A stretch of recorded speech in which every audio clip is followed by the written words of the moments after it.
బద్వేల్ పట్టణంలోని నాగభూషణం కళ్యాణ మండపంలో మున్సిపల్ అధ్యక్షుడు Sundar Ramireddy, municipal party ZCS convener ఏగా యద్దారెడ్డి ఆధ్వర్యంలో మేము సిద్ధం మా బూత్ సిద్ధం అనే కార్యక్రమాన్ని నిర్వహించారు. ఈ కార్యక్రమానికి MLC DC Govinda Reddy, MLC doctor Dasari Sudha ముఖ్య అతిథులుగా విచ్చేశారు.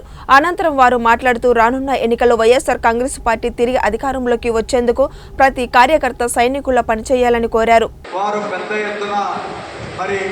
అక్కడ అన్నీ కూడా పెడుతూ ఉన్నారు.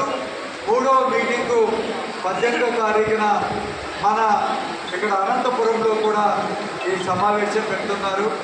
మనం కూడా మన బద్వేల్ నియోజకవర్గానికి కూడా అనంతపురం మీటింగుకు మనమంతా కూడా హాజరు కావాలని చెప్పి తెలియజేయడం జరిగింది. మీ అందరికీ చెప్పదలుచుకునేది ఏంటంటే, మామూలుగా అందరూ మన కడప జిల్లాలో అందరూ అనుకునేది ఏంటంటే, పులివెందుల తర్వాత భయపడకుండా గెలిపి జరిగితే అందులో వాళ్ళు చెప్పడం ఏంటంటే, కాన్స్టిట్యున్సీ మనం గెలిచేసి ఒక యూనిట్గా కాకుండా బూత్ని ఒక యూనిట్గా తీసుకొని మనం ముందుకెళ్ళాలని చెప్తున్నారు. ఎందుకంటే వాళ్ళ ఉద్దేశం ఏంటంటే, ప్రతి బూత్లో మనం 60% మెజారిటీ తెచ్చుకోగలిగితే ఆటోమేటిక్గా మనకి గెలుపు మెజారిటీ అనేది ఎక్కడో వెళ్ళిపోతుంది.